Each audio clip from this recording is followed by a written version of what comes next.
Hey there. So I just thought I'd do another video here, which is kind of like a follow-up to the previous video I just sent out and did, which was my artwork video about all the posters that I have, and you can check that out.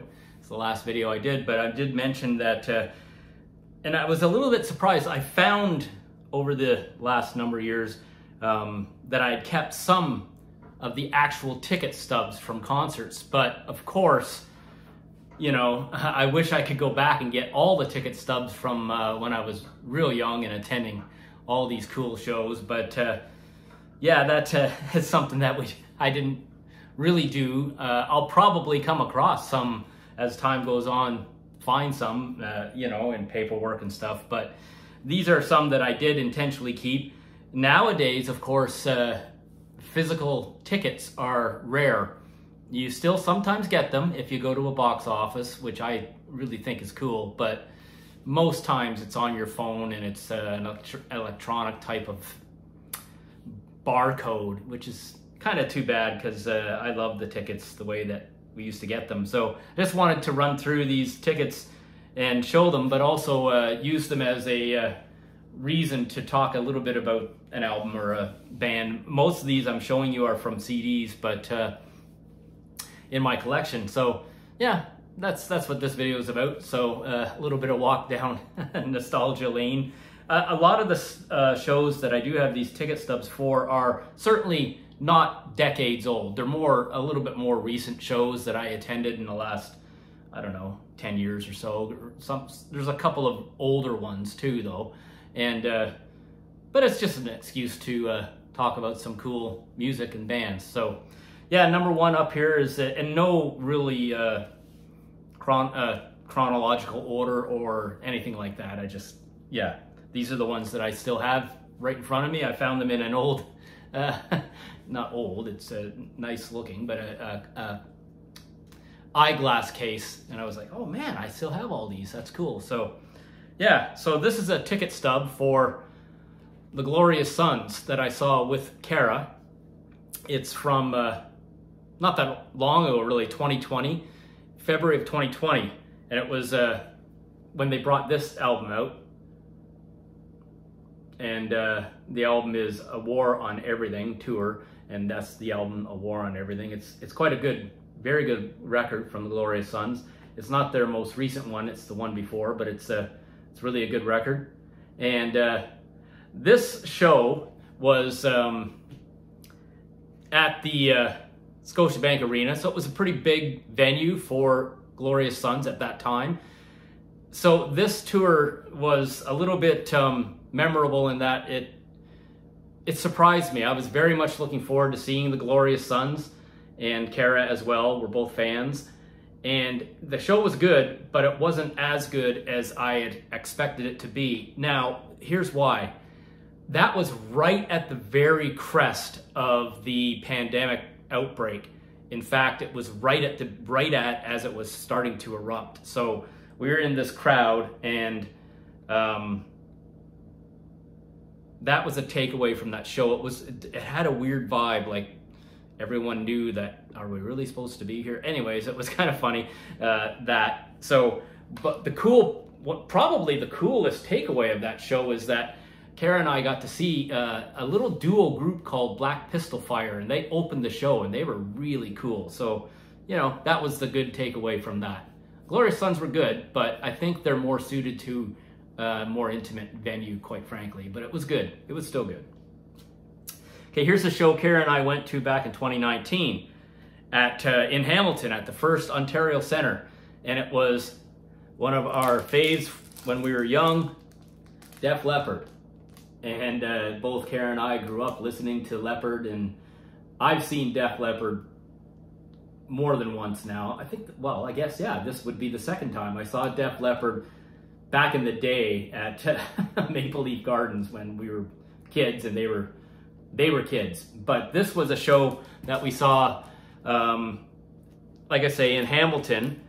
Big arena. I've been to First Ontario Place a couple of times. I saw a really great Tragically Hip show there. One of the best hip shows I ever saw was there. And this Def Leppard show at First Ontario Place, in Hamilton was really, really good. What, like, talk about pros. They played all the big hits, and Karen and I had a really fun time looking at all the people dress up, you know, as 80s looks and stuff, and that was a really great concert. So that's a cool one to have. Another show Karen and I saw, her daughter Laura was also at this concert. This is Florence and the Machine, High as Hope tour at Air Canada Centre. This is from 2018. And yeah, Florence is pretty cool, and that was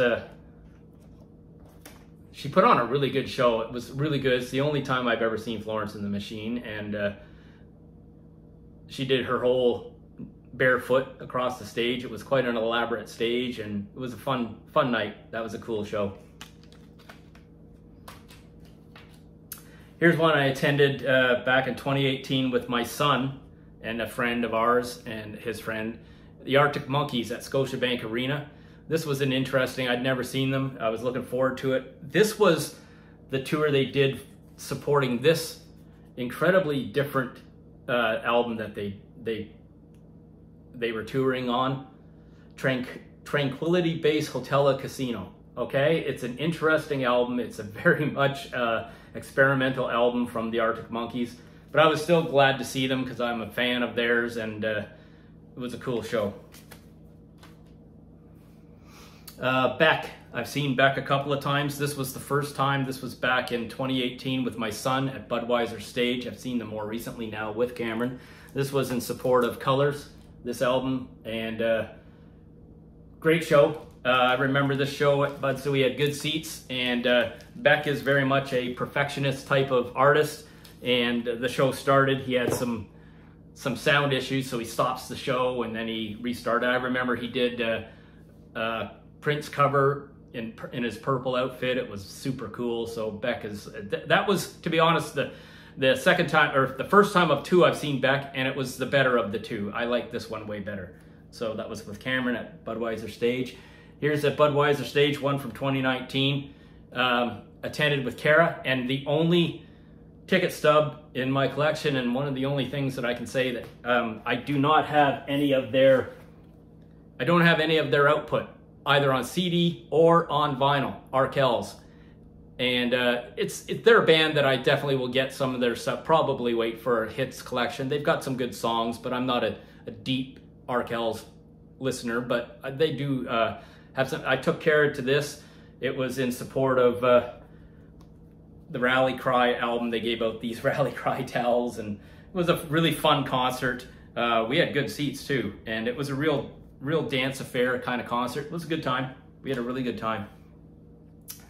All right, U2. This was at Air Canada Centre in 2015. The only time I've ever seen U2, and it was in support of this rather in-depth album, and it was called the Innocence and Experience Tour. This album, then the following album that came out, they were starting to present, and it was a great show. I've seen a lot of shows, obviously, way more than even these tickets present, but out of all the shows when pressed, I still will say that this U2 show was probably the best show I ever saw. I saw it with Cameron. We were up pretty high in the stadium, but it didn't matter because they had this crazy cool video type of apparatus that they walked through, and it was really a cool show.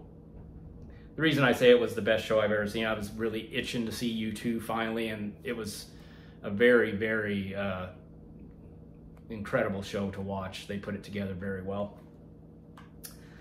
Here's one, a big show. One of the three shows I've ever seen. I think it is only 3 shows I've ever seen at Rogers Centre. Okay, first show I ever seen there was Depeche Mode, and back then it was called Sky Dome, but Rogers Centre, and this is 2018. The big Foo Fighters show that they put on there. It was a very hot summer day. It was great. I liked it a lot, and it was in support of this really good album, Concrete and Gold. And I was there with my buddy Colin and his son, and my other friend Sean, and we had a really good time. Great party show. Really huge Foo Fighters show. and this was the third time, I think it was, that I saw the Foo Fighters, and the biggest time, of course, and it was really, really fantastic. I mean, good. They played all the big songs, of course, because it was a huge audience, and they, you know, they wanted to satisfy that big audience, and it was a pretty impressive show. The Foos. This was a cool one. This is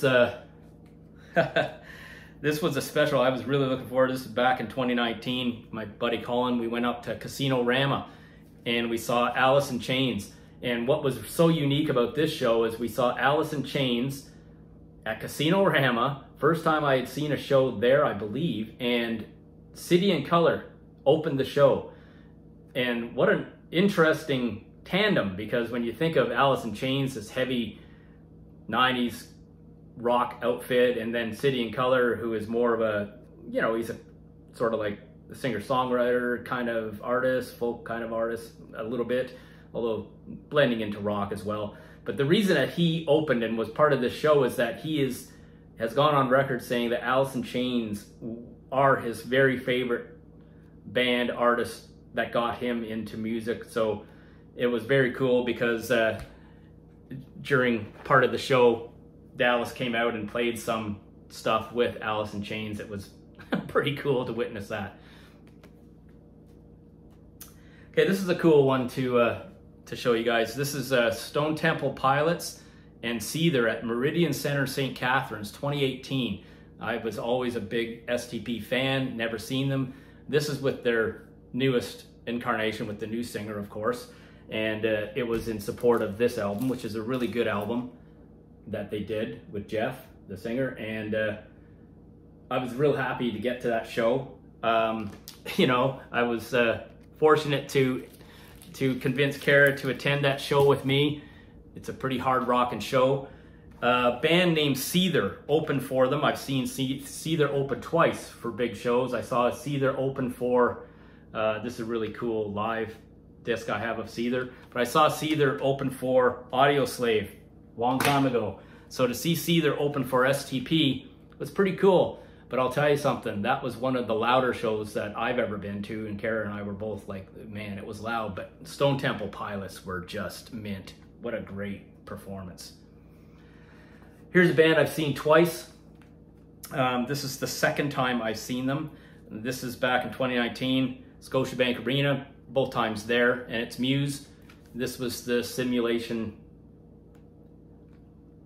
Theory tour, and went there with Cameron. Like, mind-blowing type of large show, really impressive, and Muse doesn't disappoint. What a great band live. Fantastic. Greta Van Fleet.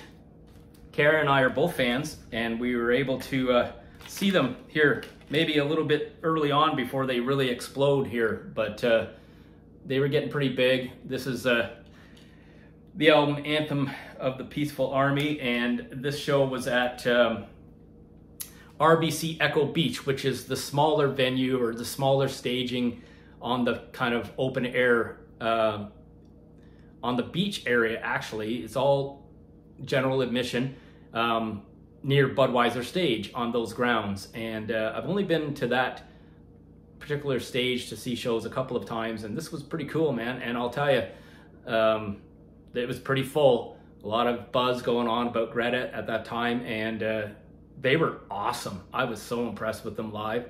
Hard for Kara to see because, you know, it's all standing room, and it was, you know, we were bunched into a crowd, but it was still a good time, and they were great. Okay, the last one to show is a real special one, and this is the Cranberries. I've seen the Cranberries twice. Long time ago at Massey Hall, one of the best shows I ever saw, probably at Massey Hall. And this is the second time I saw them. I believe Cameron was with me, and we went to the Sound Academy. This is 2012, so 2012, the Cranberries at the Sound Academy. And I had been to the Sound Academy a bunch of times over the years. I don't know, does it even exist anymore? I'm not sure, I don't think so. And it's down by the, I I guess south part of Toronto. I don't know if it's Cherry Beach, I'm not sure, but Sound Academy. Saw a bunch of shows there, but this was certainly the best band to see there. The Cranberries, second time I saw them, Dolores was sounding amazing. They were fantastic. They are just so fantastic. So those are the shows I wanted to talk about. Those are the ticket stubs I've come across. Again, you know, I wish I could go back and get all the ticket stubs from when we were kids, but it is how it is. And I think the next video I'm gonna do is, you know, I like my lists and stuff, and I'm going to focus on deceased artists, but I'm tackling it a different way. I've made a list of those artists that were most influential to me in my musical life and musical journey growing up. So that had most impact to me. And so there'll be some big names that maybe aren't mentioned, but you know, I'm gonna run through a little list of people that mattered a lot to me and show some stuff that they've done, and that'll be my next video. Be a lot of fun putting it together. Thanks guys, have a good day. Like and subscribe if you can, if you don't mind, if you think about it, and thanks for watching. Take care, have a good one.